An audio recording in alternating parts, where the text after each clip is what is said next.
एक कुत्ता गली में मारा घूमता है, एक कुत्ता कार में घूमता है। वो प्रारब्ध, मनुष्य नहीं। मनुष्य में दो, भाग्य और कर्म, दोनों के लिए रखा गया है। अगर हमारा भाग्य जो उदार पर गया तो हमारे कर्म फेल हो जाएंगे, और कर्म जो उदार पर गया तो भाग्य को दबा देगा। ये फाइनल का मनुष्य जन्म है। इसमें ये केवल नहीं कि प्रारब्ध में जो लिखा है वही होगा, आगे कुछ हो नहीं सकता। फिर मनुष्य जन्म की दुर्लभता सिद्ध नहीं होती।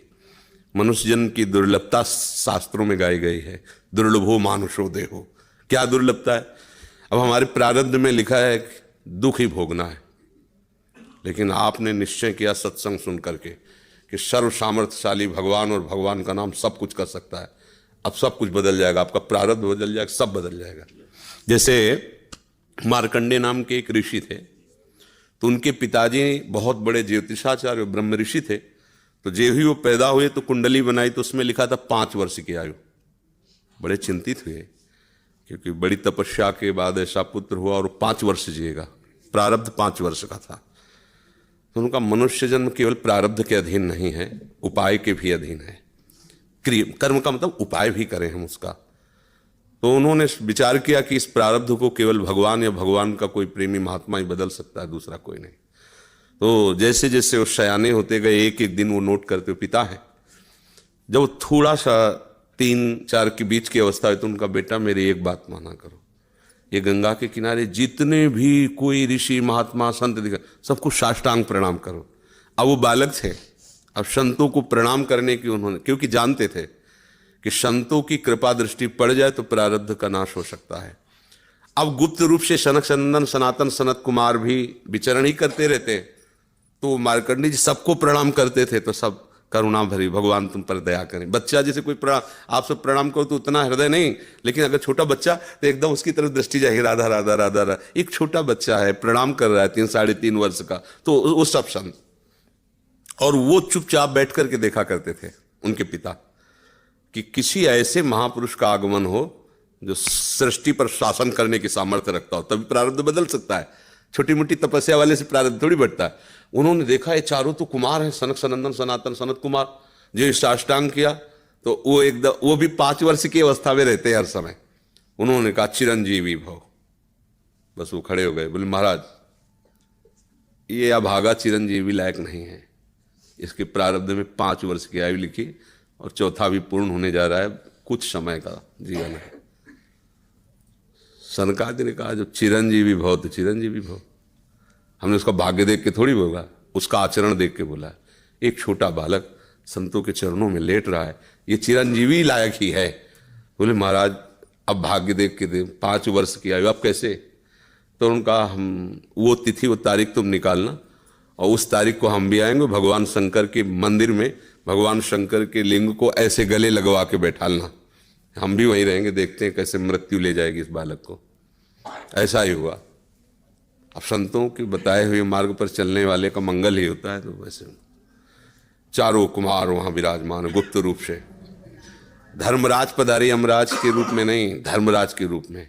क्योंकि पर वो ये दृश्य देखकर घबरा गए, और मृत्यु के भी, काल के भी महाकाल भगवान शंकर हैं। उनका स्मरण किया कि भगवान आपके ही विधान का हम पालन करते हैं, जो आप आज्ञा करते हैं। 5 वर्ष की आयु है, वो आयु आज खत्म होने जा रही है, समय पूरा हो गया, पर मेरी ताकत नहीं कि आपसे छीन कर मैं ले जाऊं आपको गले लगाए हुए से। तो प्रभु आप प्रकट होइए और बताइए कि हम आपके कानून का आप कैसे पालन करें। अगर हम अभद्रता करते हैं तो आपकी मर्यादा जाती है, और अगर मैं अपने आपके कानून का पालन नहीं करते तो धर्म का नाश होता है। तो भगवान शंकर प्रकट हुए और उन्होंने कहा कि तुम्हें कोई परेशानी की बात नहीं, 5 वर्ष की आयु है ना, मेरी आयु के 5 वर्ष इसको जोड़ लीजिए। भगवान ने कहा मेरे हिसाब से। भगवान को जानते, जब यहां का पूरी सृष्टि का विनाश होता है ना, तो इतना होता है, निमेष निमेष इतने, जैसे भागवत में आता है ब्रह्मलोक में एक कमल की पंखुड़ी ऐसे छेदी गई तो मृत्यु लोक का 1 वर्ष, और वहां का इतना समय। तो भगवान का निमेष और ब्रह्मा की पूरी की आयु व्यतीत हो गई। आज भी अविनाशी हैं मार्कंडेय ऋषि, आज भी विराजमान है। क्या हुआ? क्रियमाण ने जोर कर दिया, प्रारब्ध का नाश हो गया। जो प्रारब्ध 5 वर्ष का था वो अविनाशी हो गया, वो अमोघ हो गया। तो हम केवल पशुवत प्रारब्ध भोगने नहीं आए हैं, हम नए प्रारब्ध की रचना भी करने आए हैं। अब वो जो आध्यात्मिक शक्ति से युक्त नहीं है, केवल वो लौकिक बल से चाहेगा तो प्रारब्ध मिटिया मेट कर देगा, और आध्यात्मिक शक्ति प्रारब्ध को मिटिया मेट कर देगा। ये रहस्य है। जो भगवान का आश्रय लेकर भावी मेट सके त्रिपुरारी, भगवान का आश्रय ले लो तो जो कुअंक भाल के हैं वो मिट जाएंगे।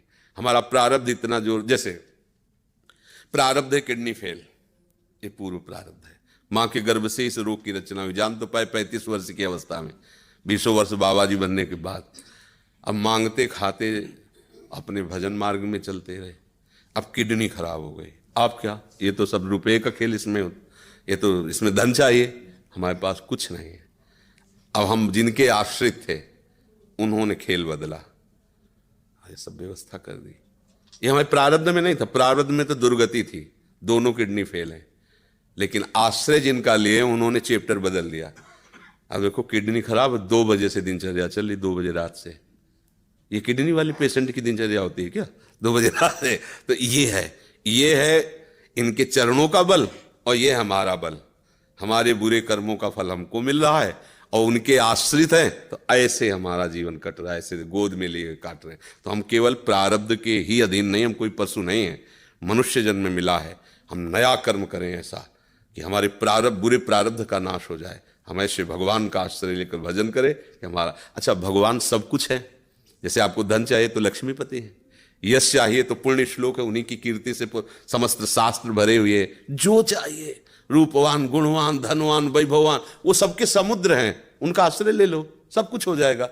अब अगर केवल धन पर लक्ष्य रखोगे और भगवान का आश्रय नहीं लिया तो बुरे कर्मों से भी तुम नहीं बच पाओगे। अब उपाय ये करना चाहिए कि हमारे नए कर्म ऐसे बलवान होने चाहिए कि जो बुराइयां हमसे पीछे हुई वो हमें परास्त न कर पाए। अगर हम यश चाहने की कोशिश करें तो भगवान का नाम कीर्तन करें, गुण और संयम से रहें, सबको सुख पहुंचाएं, अपने आप यश होगा। और अपने यश के लिए हम दंभ पाखंड करें तो बाद में ऐसी कालिक पोतेगी कि ना लोक के रह जाओगे ना परलोक के रह जाओगे। तो हमें यश चाहिए, धन चाहिए, सुख चाहिए, तो एकमात्र भगवान का सहारा लेकर हम भागवतिक आध्यात्मिक कर्म ऐसे करें जिससे सबका मंगल हो जाए, सबको सुख प्राप्त हो जाए। जैसे हमें अच्छा भोजन चाहिए तो दूसरे की थाली से छीने नहीं, अपनी थाली का दूसरे को पवा दे। अब तुम्हारे लिए जो व्यवस्था होगी बड़ी हाई क्लास की होगी, क्योंकि वो सरकारी होगी। वो देख रहा है ना, तुम दूसरों के लिए अपने सुख का त्याग कर रहे हो, तो तुम्हें कभी दुखी देख ही नहीं सकता। दुख उसको मिलता है जो अपने सुख के लिए दूसरों को दुख देता है, दूसरे के सुख का नाश करता है, फिर मालिक उसके सुख का नाश कर देता है। और ये सबको बात लगभग पता है कि किसी को भी दुख देने से तुम्हें सुख नहीं मिल सकता, पर कोई चूकता नहीं अवसर आने पर दूसरे के दुख को दे करके और सुख भोगना चाहता है, इसलिए वो दुखी रहता है। अगर चतुरता आ जाए, विवेक आ जाए और विवेक पूर्वक को अपने कर्म को संभाल ले तो बुरा प्रारब्ध भी टल जाएगा, मंगल ही मंगल, आनंद ही आनंद रहेगा। ये भगवान का आश्रय ले।